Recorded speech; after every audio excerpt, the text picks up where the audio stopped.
Hi all, welcome back to my channel. ಎಲ್ಲರೂ ಹೇಗಿದ್ದೀರಾ? ನೀವೆಲ್ಲರೂ ಚೆನ್ನಾಗಿದ್ದೀರಾ ಅಂತ ಅಂದ್ಕೊತೀನಿ. ಇವತ್ತು ಗುರುವಾರ. ರಾಯರು ಎಲ್ಲರಿಗೂ ಒಳ್ಳೆಯದೇ ಮಾಡಲಿ. ನಾವೆಷ್ಟೇ ದೇವ್ರ ಹತ್ರ ಬೇಡ್ಕೊಂಡು ನಮ್ಗೆ ಏನು ಸಿಗಬೇಕೋ ಅಷ್ಟೇ ಸಿಗೋದು, ದೇವ್ರು ನಮಗೆ ಏನು ಕೊಡಬೇಕೋ ಅಷ್ಟೇ ಕೊಡೋದು ಅಂತ ಹೇಳ್ತಾ ಎಲ್ಲರಿಗೂ ರಾಯರು ಒಳ್ಳೆಯದೇ ಮಾಡಲಿ.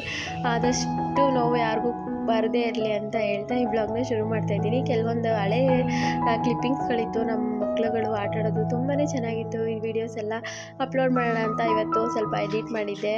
ವೆದರ್ 3 ದಿನದಿಂದನೂ ಮಳೆ ಜಾಸ್ತಿ ಇರೋದ್ರಿಂದ ಎಲ್ಲ ಮಕ್ಳಿಗೂ ಜ್ವರ ಬರ್ತಾಯಿದೆ. ಮಕ್ಳಿಗೆ ಜ್ವರ ಬಂದುಬಿಟ್ಟೆ ನೋಡೋಕ್ಕೆ ಆಗಲ್ಲ. ಪ್ರಣಿಗೆ ಎಕ್ಸಾಮು ನಡೀತಾ ಇದೆ, ಆದರೆ ಎಕ್ಸಾಮ್ ಕಳ್ಸೋಕ್ಕಾಗ್ತಿಲ್ಲ. ತುಂಬಾ ಬೇಜಾರಾಯಿತು. ಹಾಗಾಗಿ ಅವನಿಗೆ ಫಸ್ಟು ಬಂದಿದ್ದರಿಂದ ಈಗ ಪರಿಗೂ ಜ್ವರ ಬಂದುಬಿಟ್ಟಿದೆ. ಹಿಂಗೆ ದಿನಗಳು ಕಳೀತಾ ಇರುತ್ತೆ. ಚಿಕ್ಕ ಮಕ್ಕಳಿರೋರು ಸ್ವಲ್ಪ ಕೇರಲ್ಲೇ ಇರಬೇಕು ಅಂತ ಅನಿಸುತ್ತೆ. ಹಂಗಾಗಿ ನಾವು ಎಷ್ಟೇ ಕೇರ್ ಮಾಡಿದ್ರೂ ಮಕ್ಕಳ ವಿಷಯದಲ್ಲಿ ಒಂಚೂರು ತುಂಬ ಸೂಕ್ಷ್ಮ ಇರ್ತಾರೆ. ಜ್ವರ ಬೇಗ ಬಂದುಬಿಡುತ್ತೆ.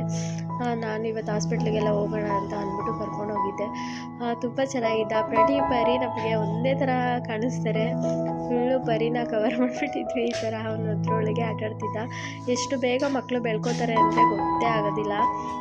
ನೋಡ್ತಾ ದಿನಗಳು ಕಳೆದೇ ಹೋಗುತ್ತೆ. ಅದಕ್ಕೆ ಎಲ್ಲರೂ ದೊಡ್ಡವ್ರು ಹೇಳ್ತಿರ್ತಾರೆ, ಮಕ್ಕಳಿರಬೇಕು ಮನೆಯಲ್ಲಿ ಅಂತ ಅಂದ್ಬಿಟ್ಟು ಅವ್ರು ಆಟಾಡ್ತಿರೋದು ಏನೋ ಒಂಥರ ತುಂಬಾ ಚೆನ್ನಾಗಿರುತ್ತೆ. ಇದು ನಮ್ಮಮ್ಮ ಇದ್ದಾಗ ಅವ್ನು ಆಟಾಡ್ತಿದ್ದು. ಈ ವಿಡಿಯೋಸ್ ಎಲ್ಲ ನೋಡ್ತಾ ಇದ್ದೆ, ಇದನ್ನೆಲ್ಲ ಹಾಕೋಣ ಅಂತ ಅಂದ್ಬಿಟ್ಟು ಅವನ್ನೆಲ್ಲ ಈ ಥರ ಜೋಡಿಸ್ಬಿಟ್ಟು ಆಟಾಡ್ತಿದ್ದ. ತುಂಬ ಚೆನ್ನಾಗಿರುತ್ತೆ ಹಳೆ ನೆನಪುಗಳೆಲ್ಲ.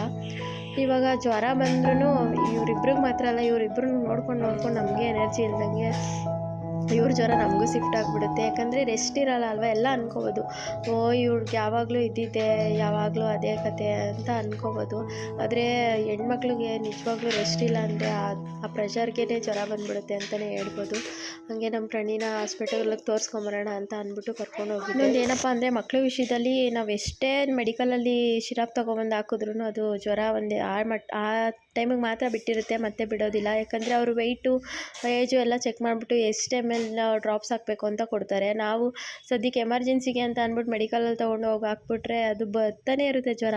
ನಾನು ಎಷ್ಟೊಂದು ಸಲ ಅಬ್ಸರ್ವ್ ಮಾಡಿದ್ದೀನಿ. ಹಾಸ್ಪಿಟಲ್ ಕರ್ಕೊಂಡು ಹೋದರೆ ಜ್ವರ ಬಿಟ್ಟಿರುತ್ತೆ. ಹಂಗಾಗಿ ಹಾಸ್ಪಿಟಲ್ಗೆ ತೋರಿಸ್ಬಿಟ್ಟು ಮಕ್ಕಳನ್ನ ಸಿರಪ್ ಹಾಕಿ ಅಂತಲೇ ಹೇಳ್ತೀನಿ. ರಾಗಿ ಸರಿ ಖಾಲಿ ಹೋಗಿತ್ತು. ನಮ್ಮ ಪಾಪು ನಿಮ್ಗೆ ಗೊತ್ತಿರೋಂಗೆ ರಾಗಿ ಸರಿ ನಾವು ಒಂದು ಸ್ವಲ್ಪ ತಿನ್ನೋದು ಬಿಟ್ಟರೆ ರೈಸ್ ಎಲ್ಲ ಐಟಮ್ಸ್ ಅಷ್ಟು ತಿನ್ನಲ್ಲ. ತಿಂತಾನೆ, ಬಟ್ ಒಂದು ಸಲ 2 ಸಲ ಹಾಕ್ಸ್ಕೊತಾನೆ. ಹಂಗಾಗಿ ಎಷ್ಟೇ ಜ್ವರ ಇದ್ದರೂ ಹುಷಾರಿಲ್ಲ ಅಂದರೂ ಅವ್ರನ್ನ ಫಸ್ಟ್ ರೆಡಿ ಮಾಡ್ಕೊಬೇಕು ಅಂದ್ಬಿಟ್ಟು ಇದನ್ನ ಇವತ್ತು ರೆಡಿ ಇನ್ನೊಂದು ಏನಪ್ಪ ಅಂತ ಅಂದರೆ ಮಕ್ಕಳಿಗೆ ಪ್ರತಿ ಸಲ ಜ್ವರ ಬಂದಾಗ್ಲೂ ನಾವು ಲಾಸ್ಟು ಡಾಕ್ಟರ್ ಸ್ಲಿಪ್ ಇರುತ್ತಲ್ಲ, ಅದು ನೋಡಿಬಿಟ್ಟು ಸಿರಪ್ ಹಾಕೋಣ ಅಂತ ಹೋಗ್ತೀವಿ. ಬಟ್ ಅದು ಜ್ವರ ಹೋಗೋದೇ ಇಲ್ಲ.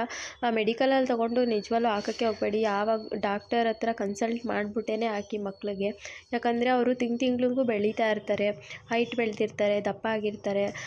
ಹಂಗಾಗಿ ಅವರು ಹೈಟು ವೆಯ್ಟು ಎಲ್ಲ ಚೆಕ್ ಮಾಡಿ ಎಷ್ಟು ml ಅಂತ ಅಂದ್ಬಿಟ್ಟು ಕೊಡ್ತಾರೆ. ಆಗಷ್ಟೇ ಮಕ್ಕಳಿಗೆ ಹುಷಾರಾಗೋದು. ಇಲ್ಲಾಂದರೆ ಮಕ್ಕಳಿಗೆ ಜ್ವರ ಬಿಡೋದಿಲ್ಲ. ನಾವೇ ಡಿಸೈಡ್ ಮಾಡೋಕ್ಕಾಗೋದೇ ಇಲ್ಲ.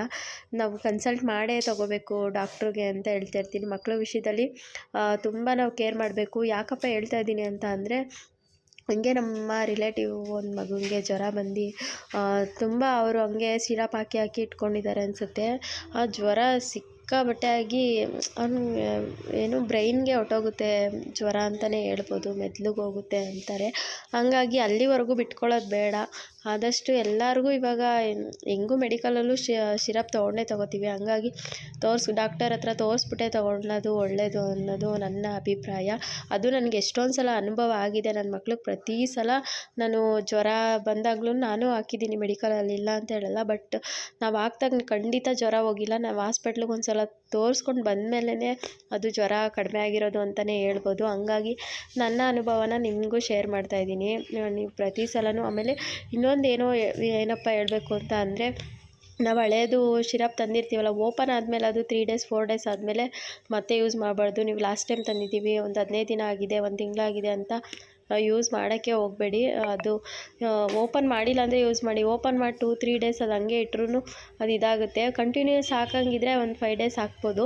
15 days, 1 ವಾರ ಆದಮೇಲೆ ಅದು ಹಳೆ ಸಿರಪ್ ಆ ಗಾಡೀಲಿ ಓಪನ್ ಮಾಡಿದ್ಮೇಲೆ ಮುಗೀತದು, ವೇಸ್ಟ್ ಅಂತಲೇ ಅರ್ಥ.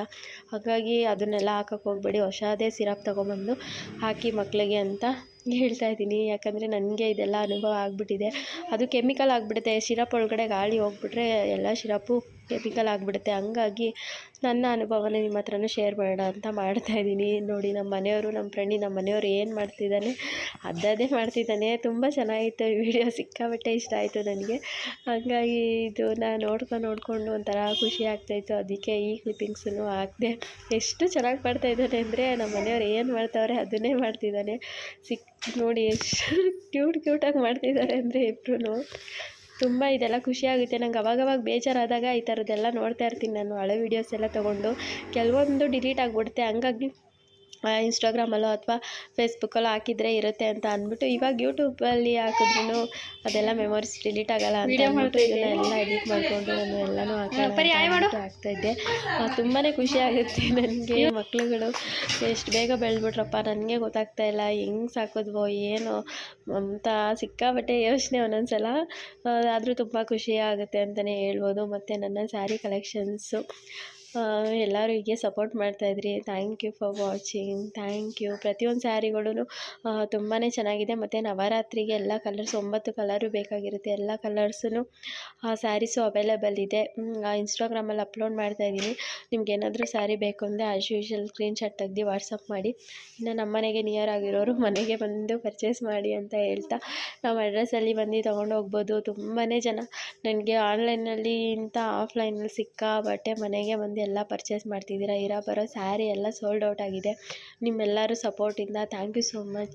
ಹೀಗೆ ಸಪೋರ್ಟ್ ಮಾಡ್ತಾಯಿರಿ. Thank you for watching. Thank you. ಎಲ್ಲರಿಗೂ ರಾಯರು ಒಳ್ಳೆಯದೇ ಮಾಡಲಿ. Thank you.